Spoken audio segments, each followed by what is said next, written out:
I'm Ryan. And I'm Talia. We're both licensed marriage and family therapists. And today, like every day, we're here to debunk myths and deliver truth about dating, relationships, and everything in between. Trust us. It's awesome.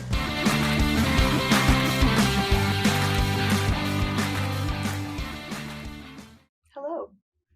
Goodbye.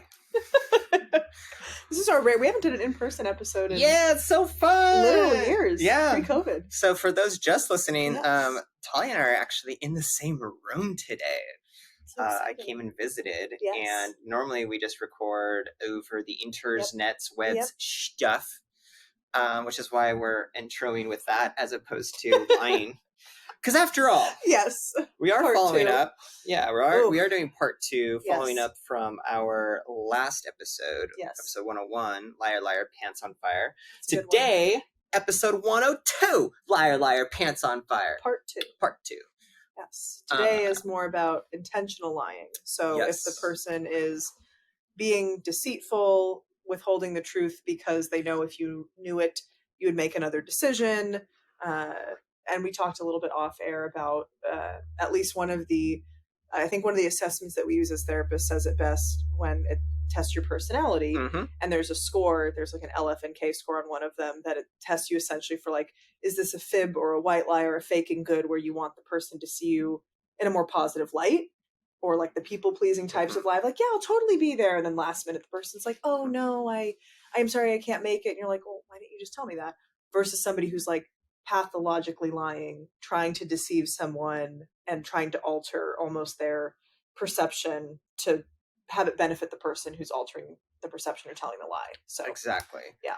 And it'll be good to kind of go through that spectrum, starting with what's it like to have the white lies, and how do you deal with that in a relationship? Yes. Ending to, on the Psycho. manipulative, deceitful, Pathological, in the camp of like, hey, I'm cheating on you, and even when you confront me, I say no, I'm not. Yes. Just straight up lie to your face about something. I showed, maybe if we have time, I'll play that video for people. Oh yeah. I found this clip from an episode of Couples Therapy on Showtime, and the person, it basically exemplifies what the pathological level, almost gaslighting is. So if we don't have time, I will link it in the show notes so people can listen to it, because then they're going to be like, oh, that's what it is.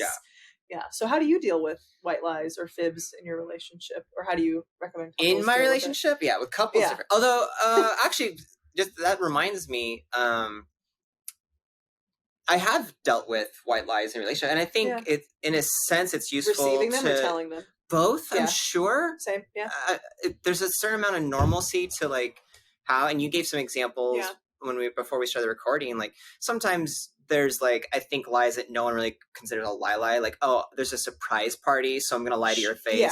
Or like we talked about planning a proposal or something where like it's short-term secret keeping. Yes. Much different for a larger purpose to that the you will eventually have revealed to you. Yes. So let's just scratch that off this discussion. But white lies, I'm sure I've been told. I remember, being told a lie that I caught my partner in and was like, wait, you just lied to me.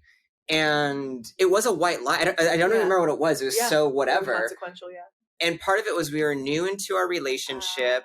And I'm sure it was kind of just like one of those. And I think I asked her about it. She's like, I was just kind of like, I was nervous. I was scared. So I said this. I don't even know why. And I think that's an important part of white lying, is a lot of times it's I'm a little scared, so I'm just going to kind of blurt out, which is what we do to a lot of people in daily life. Yes. That's not our close relationship. Even if you ask somebody, how are you? And they're like dying inside, but they're like, I'm great. We do this. It's more and that's acceptable. Correct. It's acceptable in our non-close relationships, but then in close relationship, it's like, well, wait a second, why did I just go to that? So there's those discomforts, those nervousness, those lies that can happen that way. There's also it's just easier sometimes. Like, I don't want to cause this to be a discussion. It's going to be a whole thing. I want to go to bed. I want to tell you what you want to hear so I can avoid conflict. Yeah. I mean, that's on a scale too, but that's where, there can be a white lie version of that where it's something so simple just to like kind of like intentionally skip over something versus I want to avoid conflict. That might be getting a little in the mid range of the spectrum. Yeah, true. I agree. I'm not going to a point at all right now. I'm just pointing out like you're these examples. Discussing examples because I've heard it in my own life, personally, romantically and otherwise, and I've also told them. Like, I know intentionally when I have fibbed or faked good or shared only the positives of some parts of the information, and separate from the pathological person where it's like, well, if you had asked the right question, I would have told you. It's more like, is this really necessary for the person to know? And I've worked with couples where, like, the most common example is they were planning on breaking up with someone anyway, and something had happened, an ex had reached out, they made out with somebody, well, they were already going to break up with the person the next day, and they didn't tell the person, whatever, I texted my ex, I made out with somebody, because to them that wasn't the reason why they were breaking up with the person, and they didn't feel the need to add insult to injury. And when the person was asking, they were genuinely honest. They're like, no, I've thought about this for months. I don't think we're going to work long term. We have too much difference in values. And they leave that part out, because otherwise what often happens is the recipient of that fib or what have you, or that withholding, is going to perseverate on, well, that person's, if only their ex hadn't reached out to them, then we would still be together. Like, I've worked with people on the fence about, do I share all the information or not, or do I just share what's relevant? Yeah.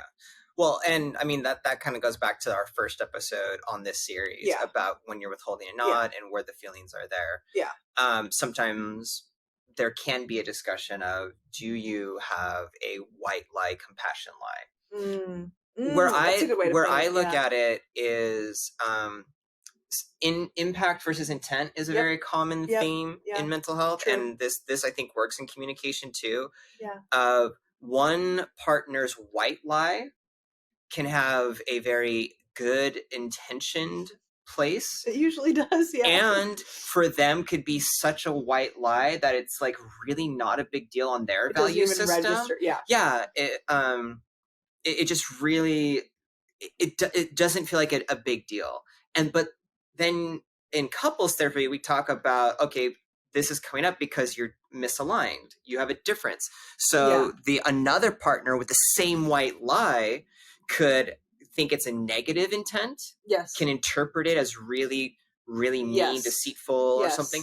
And also could have a different value of like, wait, anything that you're intentionally telling me that's not true, a lie, is a betrayal. And so that's, I think, a starting point to address the low-level white lie pieces is let's look at our value differences and see if that's a thing, how you can address lying where one partner lies. But if we all do it or we both do it, well, let's talk about, before we jump to any conclusions about if someone did anything hurtful, let's look at the intent and the impact and go, okay, let's clarify the intent. Let's clarify the impact. And I do come from the camp of intent versus impact, where even if it was a white lie without any intent to hurt, but it did hurt. Take accountability. Yeah. I'm all about like, I didn't realize that this thing I did that I thought was actually just, be better for you, hurt you. Now that I know, I'm sorry. And then I go into, I'm just saying this briefly on the podcast, like I go into the apology. Good part of apologies, you actually say, I'm sorry. You explain what you did. I'm sorry you feel that way. I know. Oh my gosh. The worst. The worst. That's it. I'm sorry you chose to hurt your own feelings by interpreting what I said. That was mean. Yeah. That's a perfect apology. Always say that, Talia. Great relationship skills.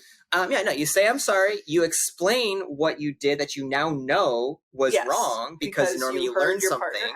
And then you have a commitment to change. You don't do it again. That's a full apology. That one is the clincher for a lot of couples, because if the person does this in multiple areas of their life, depending on what it is, if it's like the people-pleasing, over-functioning white lie tendency, you have to give them time to change their behavior. Yes.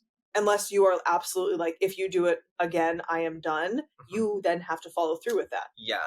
So don't give not an it would be an ultimatum, but like, don't give a solution to something of like, and if you do this, here's what I'm going to do in response, unless you plan to follow up on it, because then you become the liar because you told them you were going to do something and then you don't do it. So be mindful to not over function or overcorrect in that way.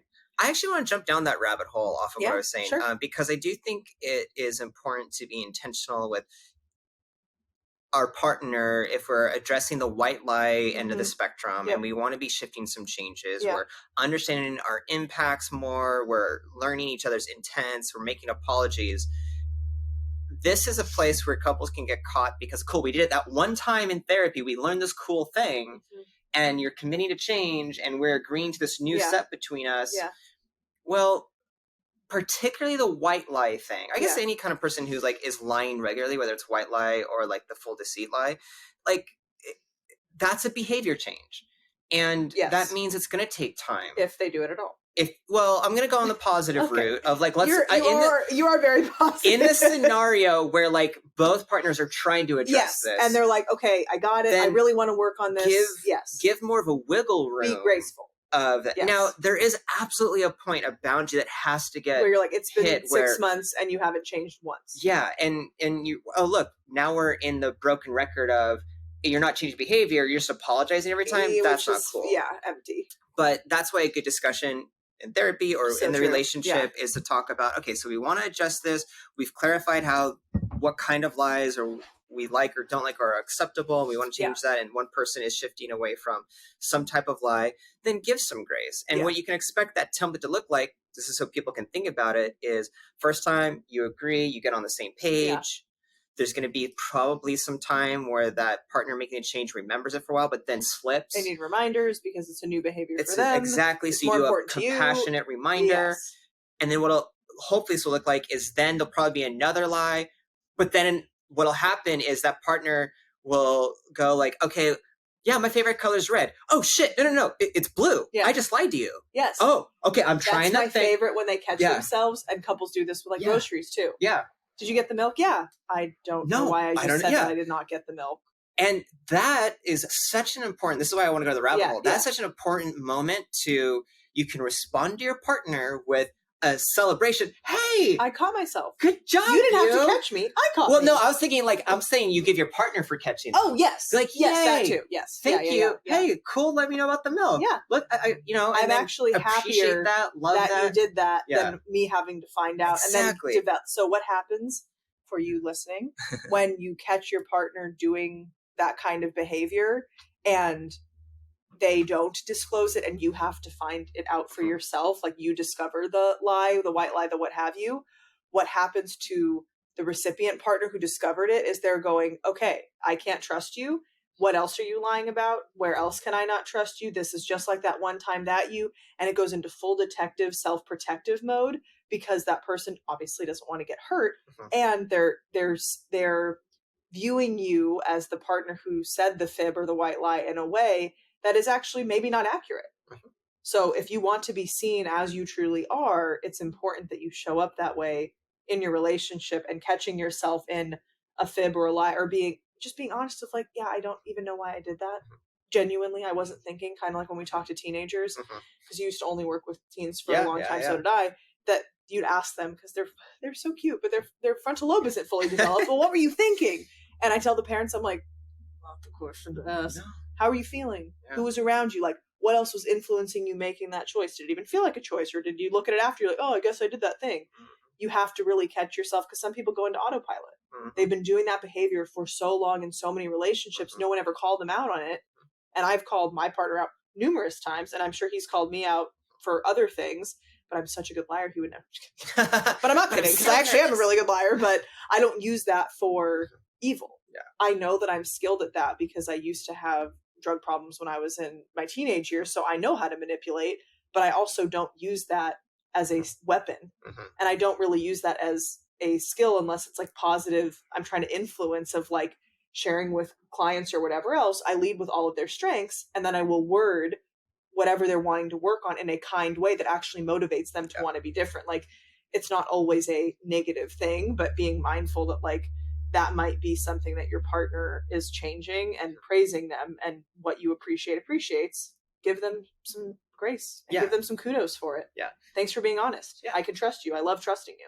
And my point is the template of like, know that it's steps, not a one. No, it's not you made a request and the next day they have to be perfect. It's not your boss where they're like, if you mess up on another assignment, you're fired, and you're in peak layoff season and you're like, like if you want your partner to be afraid of you and that's why they're changing, then yes, they might they might fix the behavior so quickly because they're so afraid of the other outcome.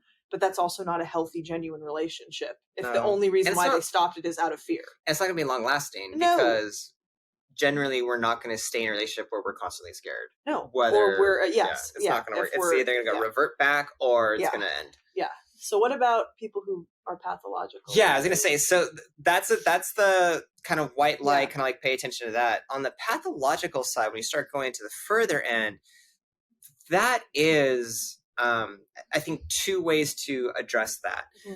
There is the, wait, why are you in this relationship question? And nobody wants to ask themselves. And no one wants, well, especially because it can be really hard when, if you have, say, come to this podcast because it's been 20 years and you've, in the first, couple decades of your relationship, you've been in a different place yourself and you've been okay with that.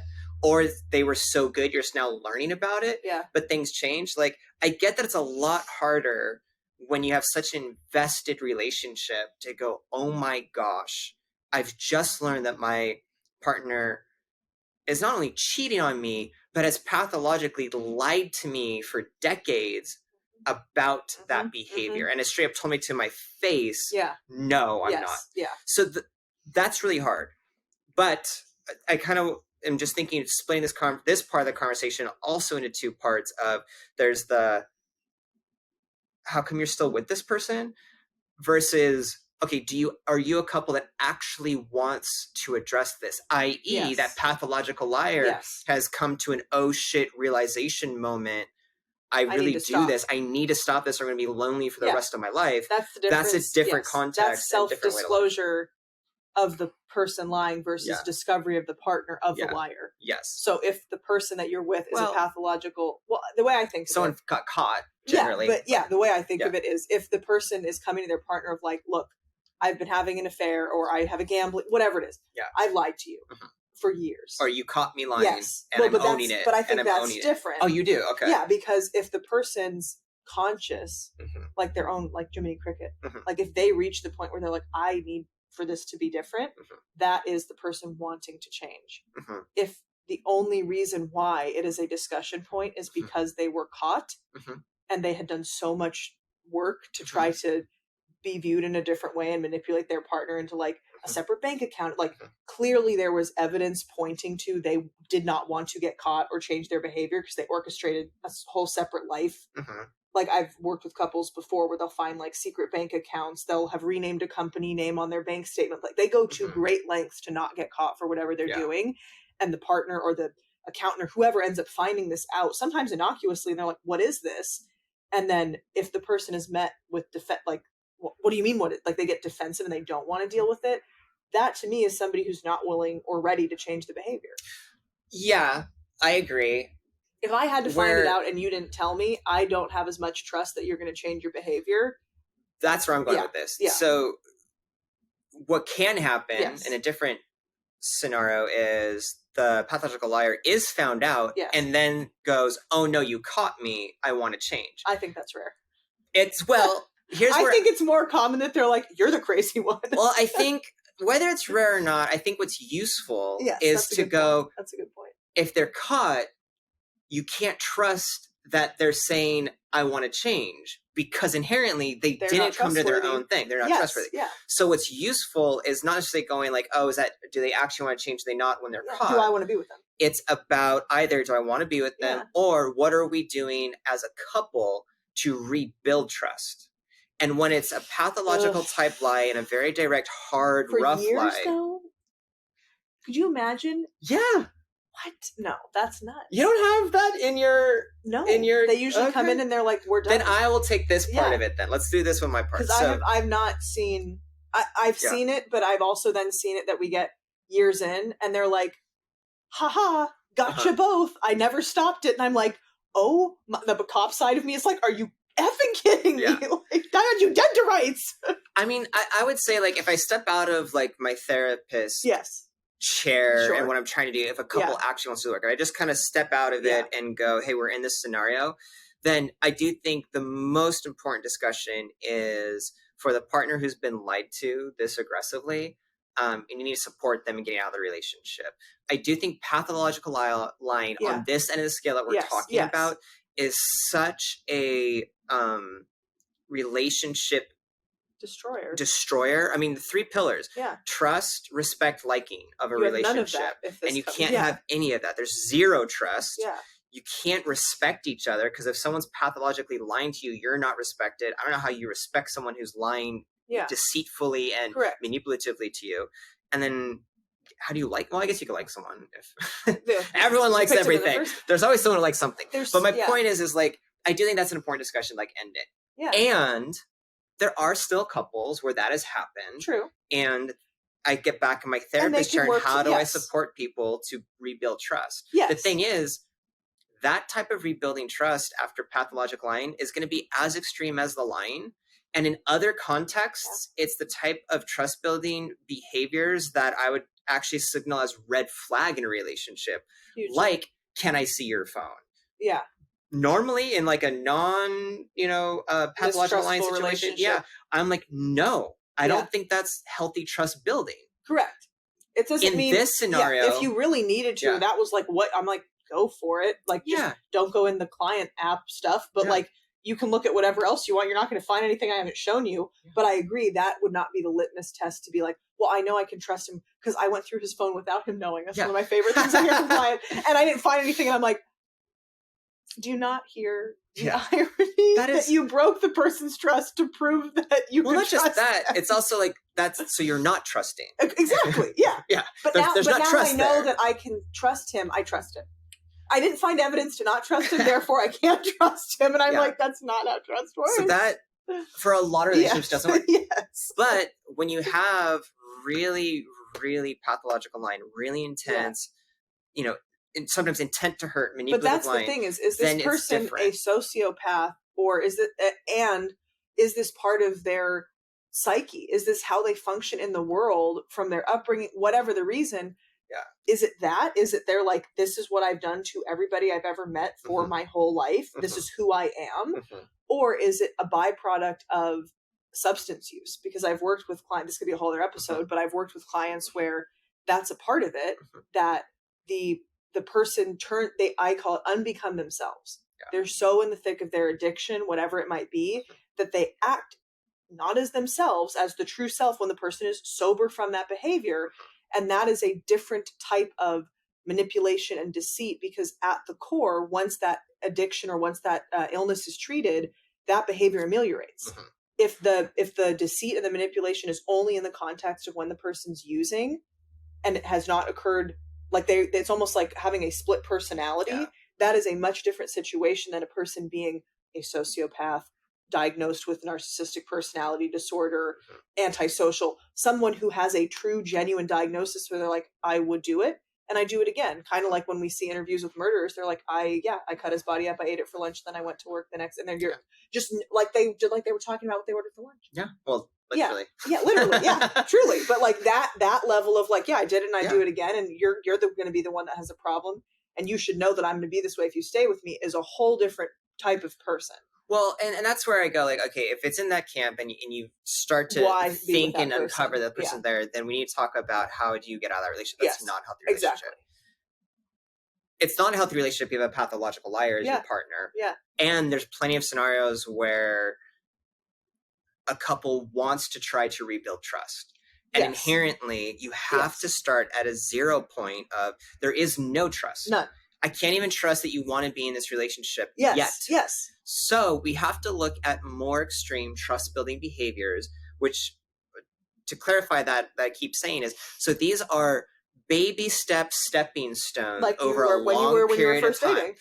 And even more intense now, because it's more, there's already that risk of vulnerability when you start dating someone, but you're kind of assuming the best of someone. I have a theory on this. Is even further back. The smallest trust. Because I assumed the best of you. You proved the worst to me, and now I'm giving you the whatever it is. And we've done a whole episode on this too: trust versus benefit of the doubt. Yes, I'm giving you an opportunity for rebuilding.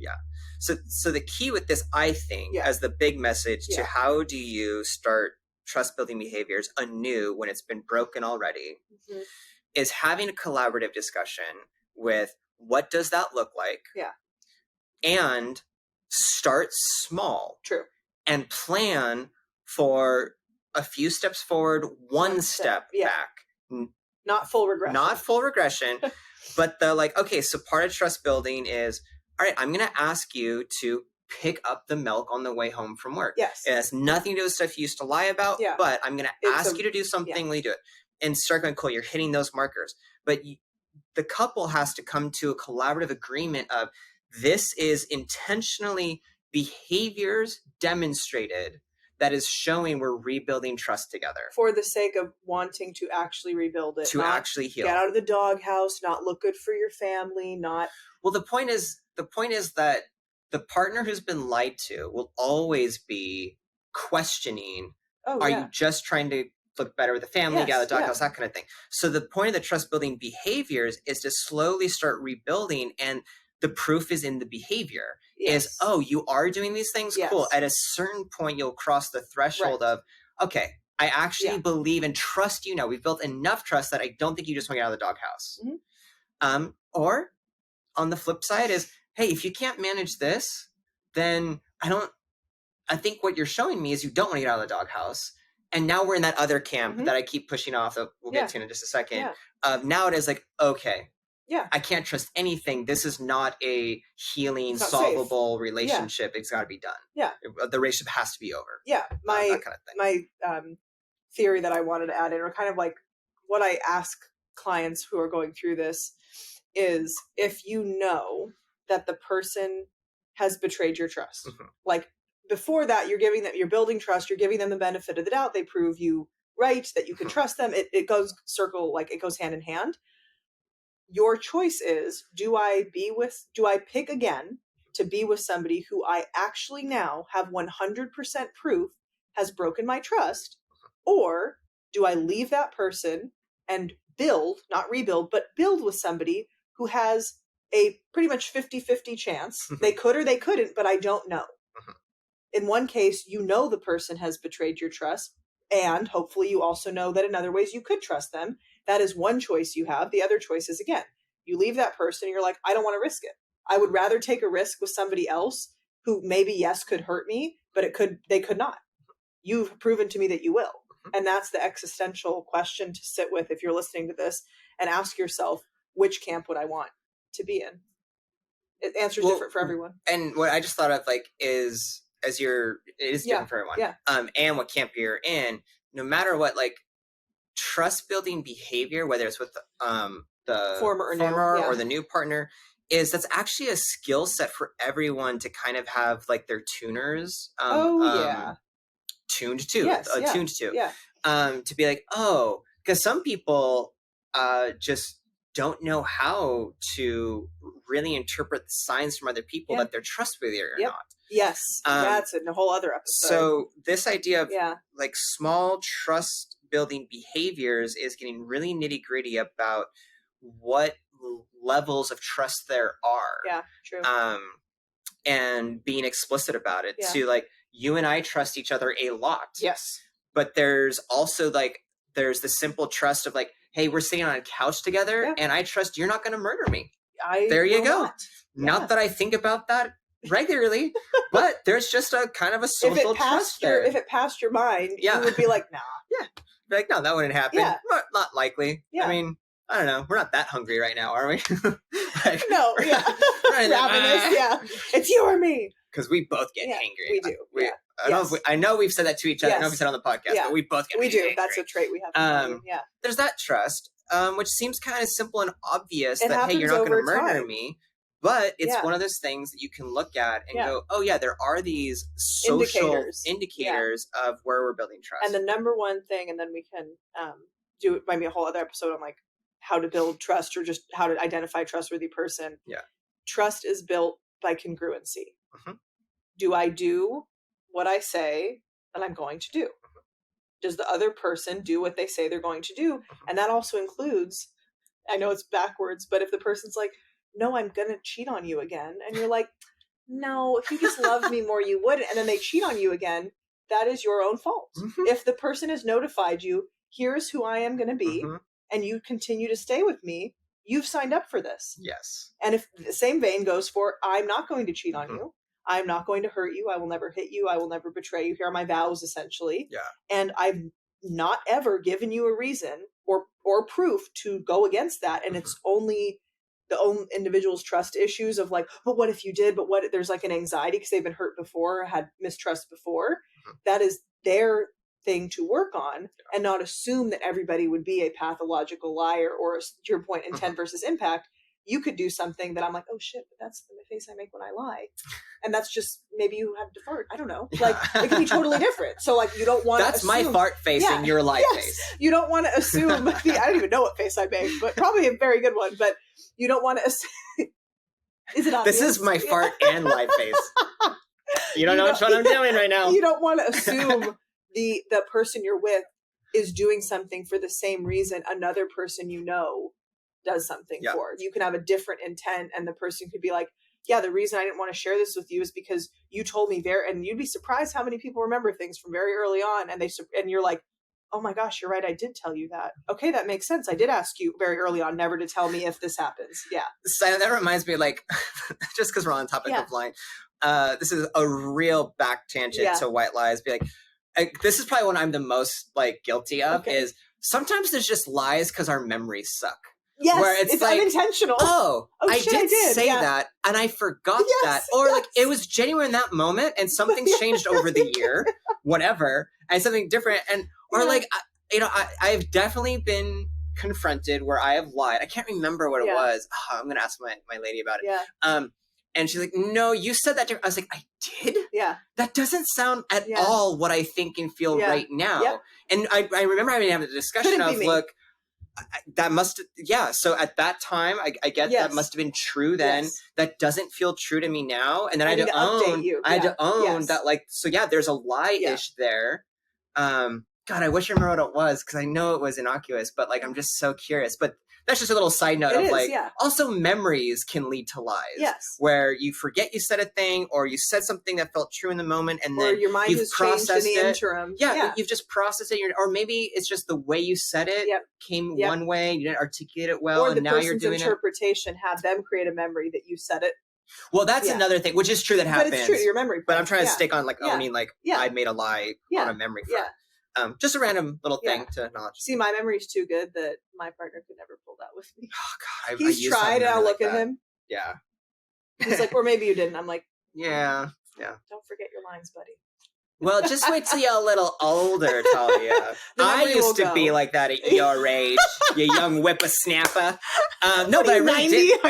I used to have that kind of memory, and then it just shifted. I went, oh, okay, I don't. I don't think my mind will shift. It's genetic. Everybody in my family is like has photographic memory. Oh, so jealous. Yeah. Anyway, that's that tangent. Yeah. I do want to, before we wrap, do talk about that other really intense pathological lying. And when that, how to deal with lying in your relationship. Yeah, a lot of times you have to make that judgment of, oh, this person, it is a personality trait. Oh, this is so painful. And having to end it. I think that maybe this is an assumption that early on in a relationship it's easier to end, maybe not. But I'm definitely more sitting with like the really difficult place of, we've been in this relationship for 5, 10, 20 years. We have kids. I'm now learning this. Yes. How do I deal with the fact that my partner's a pathological liar and we have kids, and I'm going to have to deal with them one way or another for the rest of my kids' the decks can be loaded in different ways. If you don't have kids or a reason to be intertwined, I won't even say stay married, to be intertwined. Yeah. Don't. Yeah. If you can at all costs get out alive, do that. Yeah. And what I would say is, like, if that's a struggle, seek support, whether it's friends, family who know that, like, hey, you have to do a hard thing. As always, yes, go see a therapist. Because that support could also just be, hey, this is stressful. This is dangerous for some people. So let's create safety. Yes. And then also, it could come to a place where, which can be really common for partners who have been betrayed. Yeah. To go back to like what I was saying, that tuner, and then they'll start doubting and feeling shame themselves. Like, how did I miss that my partner lied to me so much? Mm-hmm. And there's a genuine big question to ask. Did you miss it? Or and were they so skilled? Exactly. Yes. Did you miss it? And therefore there is a place where you need to start looking hard at yourself. lack of vision, or Yeah. was it their ability to be Yeah. so deceitful? Or being compassionate with yourself and going, Yeah. no, this And person we lie did to these things to ourselves me. when we love people. Yeah. We see the best in them. Yeah. How many of you have ever broken up with somebody and you look at them and you're like, that's disgusting. I can't believe I ever found you attractive or wanted to date you. Like, not necessarily looks wise. No, of course not. You're perfect. Nope, never But been like there. personality wise, you probably have never dated really scummy people then. I have Lucky for you. definitely not dated scummy people. Lucky That for is you. true. Good One of for my you. favorite compliments from a buddy of mine, and this was also when we were younger, he said, wow, you just always date really high quality women. And I went, So I'm not laughing. Yeah. I'm laughing because I love that for you. But I'm also like, this is such a fucking exception as a man, truly, because I've known so many women who it's like garbage, Yeah. sociopath, narcissist, cheater, fuckboy, whatever. And then they find the nicest guy. And the guy's like, I would never cheat on you. And they're like, I've been burned too many times to believe you, Tim, or whatever the guy's name is. Like, while I don't have research for this, I do understand, talking to plenty of women, that it's a nightmare. If you're straight, and you're dating men, that's a nightmare. So yes, that's true. Anyway, we're on that tangent a little bit. But back to like, needing to get out of these relationships can be really hard, and you do need to answer some of these questions. Yeah. Go to therapy. But I don't know if I have any other great, like, tips and thoughts about it besides just being compassionate and saying, when you get to that level of betrayal, that's so hard, it's so painful. But needing to go, okay, it hits at the foundation of relationship, and you have to be honest with yourself. True. That if we cannot trust, if my partner is going to pathologically lie to me, abuse me by lying, emotional manipulation by lying, all of that, this has to be a no thank you scenario. And that is not something I say often on the podcast. True. You like to talk about get out of it all the time. And I'm always on the well, how do we work through it? Yeah. Which is what I did, a few minutes ago on one scenario. But for this, I really go like, if you cannot don't have waste trust your in time. your partner, it's a and pillar. it also it's screws gone. with your head. This is my last note that we have to wrap up.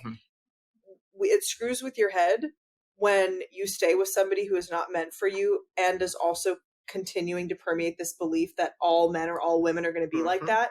The longer you stay with somebody who isn't for you, the less time you get to spend with somebody who is. Exactly. You've got to find those people who you can trust. Who won't You're be going to find, sociopathic. And I know that some people have to sift through a lot to I get did. there. I did some people, the wink, tour. wink. I did the tour. At the some people, smorgasbord. I'm winking and pointing at Talia. But that makes me qualified to talk on this. Well, and just having had those experiences, having learned and gone through it. Yeah. I've seen a lot. You've been able to get to the place where then, as you're saying, the point is, then you're not wasting, did not waste more time on these people. No. So you can find a great person who actually is of quality and of trust and has all of that. So nice. Yes. So thank you for listening or watching, and we will see you next time. Yeah. If you have any questions that you want us to answer on the podcast, shoot us an email, Ryan and Talia at thecouplesguidepodcast.com. Yes. And you can also tune into my Instagram at Talia Bombola, where I try to do a weekly Q&A. And if any of those questions are podcast relevant, then we will answer them here. Until next time. Thanks again. Take good care. Bye.